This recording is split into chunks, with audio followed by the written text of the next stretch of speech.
Why is being connected important?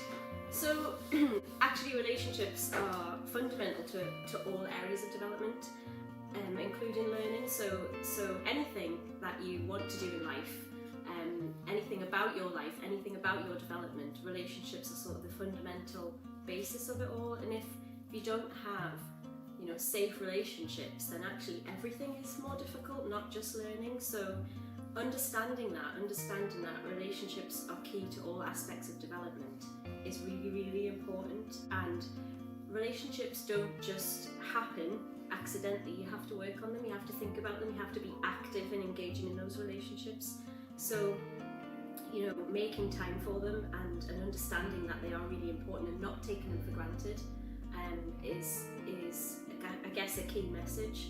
And there's absolutely loads of research that shows that relationships, the quality of your relationships with other people is what contributes to all sorts of outcomes, your learning outcomes, your health outcomes, even your life expectancy outcomes.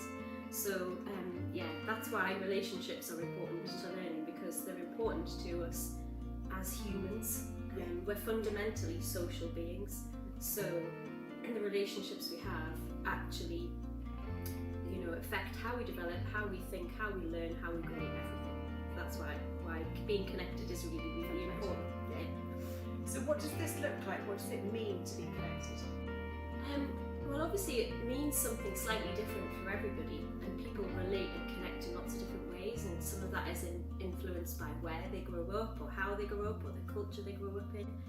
But in a sort of day-to-day way, in a way that's meaningful for a mother and a child, a parent, or in any kind of relationship, it's about time, having time with that person.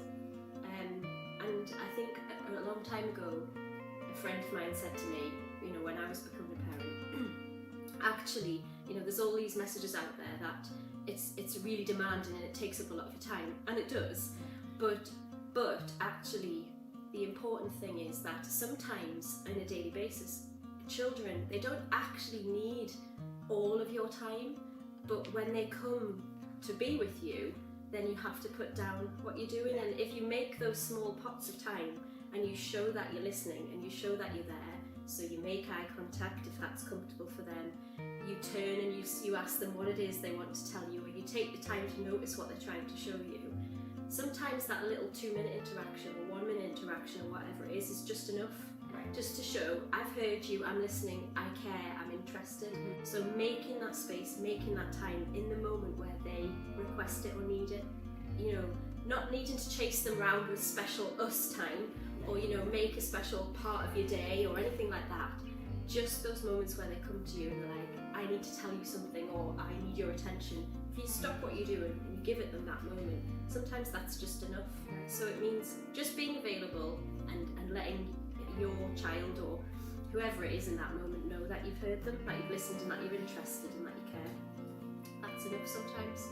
So how does the connection help support learning? Well, learning is a really risky business, because if you're learning, then you're trying something new, you're taking a risk, you're doing something unknown, you're going into a zone that's not comfortable. And if you don't feel safe, if you don't feel supported, if you don't know that if something goes wrong it's going to be okay, if you don't have that sense, then actually learning becomes even harder, even riskier. So having an overall sense of feeling supported, feeling heard, knowing that you've got a connection with someone, basically means that you're more willing to take risks, you're more willing to put yourself in a situation where you don't know the answer, where you could make a mistake, where you can get it wrong, which is really important to learning. We don't learn if we just do the same old things all the time. We only learn really new stuff if we challenge ourselves, but being able to challenge yourself, you have to feel safe and supported to do that. So a sense of connection, a sense of relationships and that well-being around you means that you are willing to put yourself into challenging learning situations. So it supports that vulnerability. Yeah, learning, if we say that all new learning is a risk, it's taking a risk, it's saying I'm going to try and put myself somewhere new, somewhere unknown, then to do that I need to feel safe to do that. Mm-hmm. So that's why it's so important.